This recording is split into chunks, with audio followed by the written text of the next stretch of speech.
Alright guys, so in this video I'm going to show you how to remove the dash harness on a Neon SRT4.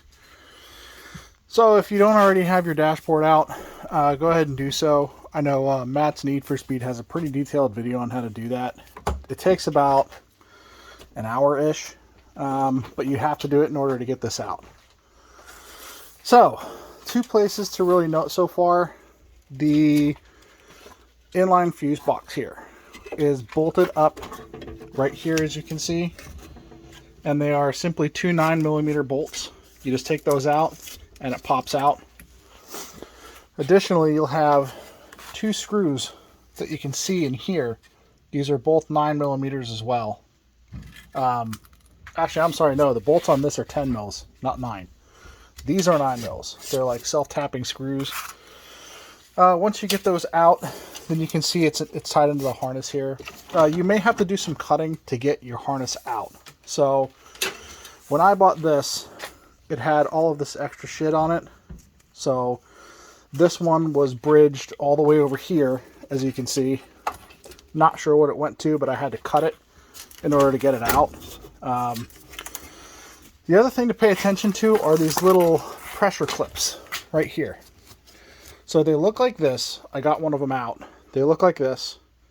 And they're basically electrical tape to the harness itself so that they can keep the harness out of the way of things. Try to save as many of those as you can, because you'll need them for the new one. Here's another example of one of them. You can see it's just literally taped onto the actual loom itself. So if you can save them and not shred too many of the little ribs, you'd probably be better off. But otherwise, once you get all that stuff taken care of, the harness just kind of snakes around inside there, as you can see. The top part here is the main part where everything comes to. That's supposed to be attached. Don't know why it's not. But alright, I'll get back to you guys in a second when I have a little more of this pulled. Alright guys, so I started taking it out, and there was an issue that I had with trying to get this fuse box out. So this is the actual fuse box. If you pull your fuse box cover, this is what you see. At this point, when you take the dash off, you should already have it removed from here. The issue I had was that this air vent literally fits right in there, okay? And you'll see it's going to be inside of this, and you won't be able to get the fuse box without it.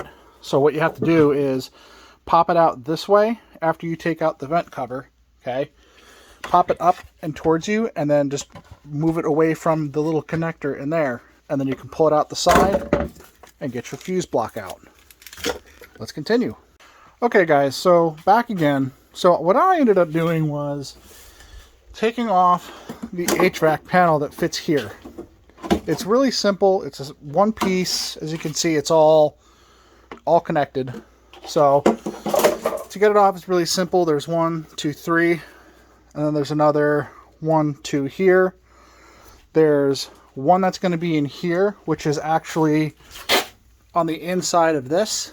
And then there's going to be another one on the inside of this up here, which mounts right here.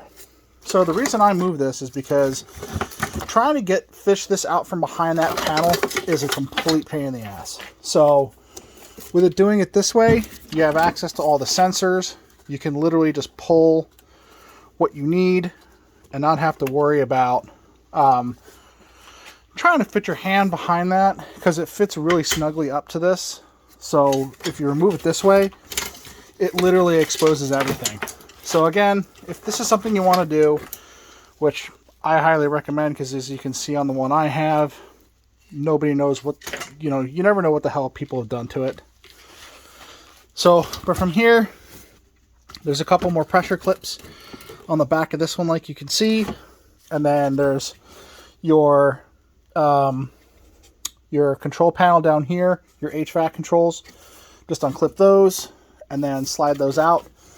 There's another pressure clip behind on this one, and then a couple of screws that hold on this top part. Once all that stuff's done, this should lift out, so I'll get back with you guys once I've done that. Alright guys, so we're back. A couple things I noticed. So when you're pulling this out, you've got two harnesses that connect to the airbag. This one goes all the way down into here. Let me see if I can get a shot of that for you. Right there, that little piece.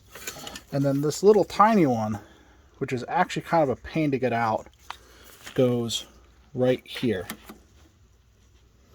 So the way you get this out is if you look on the sides, there's little push tabs on the sides here.